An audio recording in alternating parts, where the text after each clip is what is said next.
Halo semuanya, perkenalkan nama saya Muhammad Abdul Rashid, biasa dipanggil dengan Ocit. Selamat datang di podcast Warga Bicara. Nah, hari ini kita bakal bahas sesuatu yang sekiranya sulit dan berat, tapi tenang, kita bahas dengan vibes yang santai. Topik kali ini adalah banjir dan longsor di Sumatera yang jadi sorotan nasional nih. Nah, sebelum mulai podcast kali ini, kami seluruh kru podcast mengucapkan turut belasungkawa yang sedalam-dalamnya untuk seluruh korban dan keluarga yang terdampak. Semoga yang berpulang diterima di sisinya, yang hilang segera ditemukan, dan seluruh keluarga di Sumatera diberikan kekuatan serta pemulihan secepat.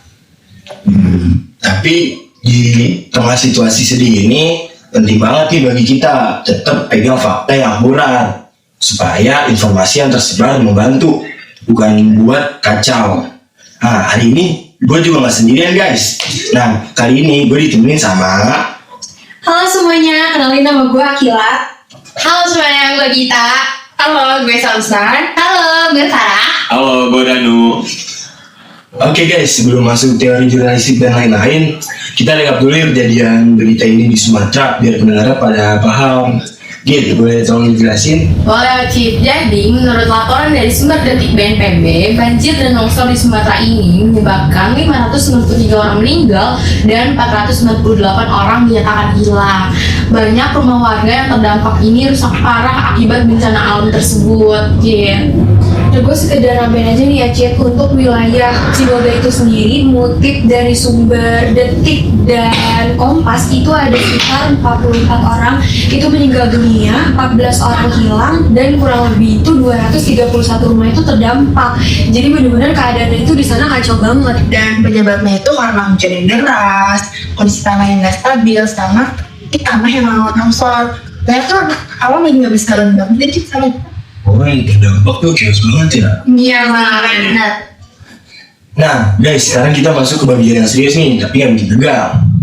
Ketepatan fakta. Farah, boleh tolong dijelasin? Boleh banget Cip. Jadi gini, ketepatan fakta tuh lu harus ngecek dengan jelas, terus habis itu lu verifikasi sama kasih sumber data yang jelas. Kalau misalnya informasi lu asal doang, jadi berita tersebut tuh jadi hoax.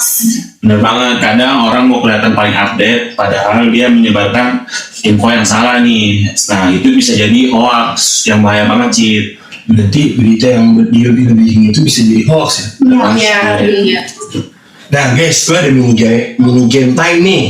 Kita cahin berita 5W1H. Nah, yang salah jawab nih tepuk pendengar sendiri, dia lah. Oke, yang pertama.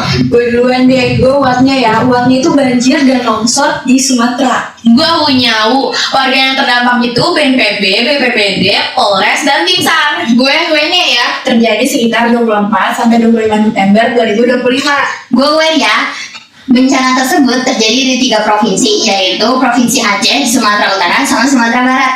Nah, gue awalnya bencana itu terjadi karena hujan ekstrim, kondisi tanah yang labil, dan aliran air dari bukit, Cip. Wah, bantu semua. Kurang satu tapi nih. How? Siapa yang mau isi? Gue lagi deh, how-nya itu jadi tuh kayak si longsor ini kan turun dari tebing kecil. Nah terus si banjirnya ini masuk ke rumah warga, makanya akses mereka tuh jadi tertutup. Makanya kayak di sana tuh chaos banget kejadiannya, karena 3 itu yang nyebabin jadi chaos gitu Cip. Wah, lengkap banget ya jawabannya, keren. Oke guys, kita lanjut ke pertanyaan selanjutnya ya. Nah, nih gimana hubungan 5W1H dengan ketetapan fakta? Kita tolong menjawab. Boleh Cip. Jadi 5W1H itu kan situs wartawan guys. Kalau satu aja ada yang hilang, contohnya UMR. UMR kan itu penting ya. Kalau kita jadi nggak tahu tempat kejadian tersebut di mana terjadinya, berita tersebut jadi hoax, nggak valid, nggak utuh. Jadi tuh pembaca juga meragukan nih media tersebut bener nggak beritanya gitu. Nah, bener tuh apa yang kita bilang, lengkap aja tuh nggak cukup. Jadi harus benar. Contohnya itu kayak berbanding kejadian tersebut. Harusnya kan 44, tapi malah ditulis 4 atau 400. Itu tuh udah ngatan banget, jadi nggak sesuai sama apa yang disampaikan oleh BPBD. Jadi berarti kekurangan sedikit dari berita itu bisa menjadi hoax ya. Nah, lanjut lagi guys, kita sekarang bahas contoh beritanya nih. Farah, coba dijelasin. Boleh Cip. Jadi gini, ada berita dari Detik sama Kompas. Dan ada beberapa data resmi yang jelas, misalnya korban, terus rumah rusak, pernyataan dari pemerintah atau BPBD, sama penyebab awal terjadi bencana tersebut. Nah, dari berita itu validnya oke Cid, ada data angka, pernyataan pejabat, terus kronologi dan lokasi kejadiannya. Jadi berita ini tuh terverifikasi Cid. Tapi kekurangan itu juga ada, Cid. Jadi kekurangan itu, beritanya ini tuh datanya masih minor. Kenapa disebut minor? Karena datanya itu masih berkembang. Sebenarnya ini normal buat breaking news, karena terus berkembang gitu berita sesuai sama data yang ada di lapangannya gitu, Cid. Ngomong ya untuk breaking news ini ya. Nah guys, gue ada game lagi nih. Buatin satu kalimat kenapa kebetulan fakta itu penting. Siapa yang mau bertambah? Gue dulu deh boleh. Supaya nggak jadi penyebar hoax di grup keluarga. Gue karena panik itu viral, akurasi itu vital. Gue ya, supaya bantuan itu tepat sasaran. Wah, biar masyarakat nggak kebawa drama yang gak jelas. Nah, gue ada yang terakhir karena informasi yang akurat bisa menyelamatkan banyak nyawa Cid. Keren-keren hari ini sebelum kita tutup, kita semua menyampaikan bela-sungkawa secara pribadi untuk seluruh korban bencana di Sumatera. Semoga daerahnya segera dipulihkan dan keluarga yang terdampak diberikan kekuatan. Saya juga secara pribadi mengucapkan bela-sungkawa yang sedalam-dalamnya atas apa yang terjadi di Sumatera. Semoga para korban dan keluarga ditinggalkan dengan kesabaran dan ketebaran. Saya juga ingin mengucapkan bela-sungkawa, semoga proses pemulihan berjalan dengan baik.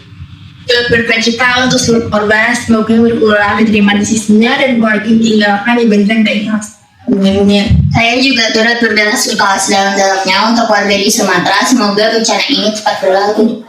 Saya ikut menyampaikan duka cita, semoga para korban dan keluarga diberikan ketabahan dan semoga proses pemulihannya dicepatkan. Amin. Oke guys, terima kasih sudah mendengarkan episode kali ini. Ingat, tetap peduli, tetap kritis, dan kalau mau share info, cek dulu faktanya. Terima kasih buat Akila, Gita, Sausan, Farah, dan juga Danu. Oke Cid. Sampai ketemu di episode berikutnya. Tetap informatif, selektif, dan jangan lupa verifikasi data. Bye-bye semuanya. Dah.